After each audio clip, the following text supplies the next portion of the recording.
I'm gonna show you guys how to make a blur zoom shake transition in Premiere Pro. Let's go! Go over to the project panel and right-click Select New Item, Adjustment Layer. Then accept the default settings and drag it above your clips on the timeline. Right-click the layer and select Speed/Duration. Then change the value to 10 frames and click OK. Place your adjustment layer so that it's perfectly centered between your two clips, like this.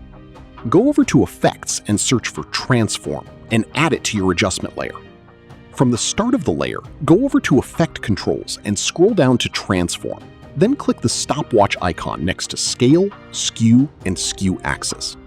Move your timeline slider to the center of the two clips and change Scale to 140, Skew to 10, and Skew Axis to a large amount. Now move to the end of the adjustment layer and reset the keyframe values for all three effects. Uncheck the Use Composition Shutter Angle and change the angle to 360.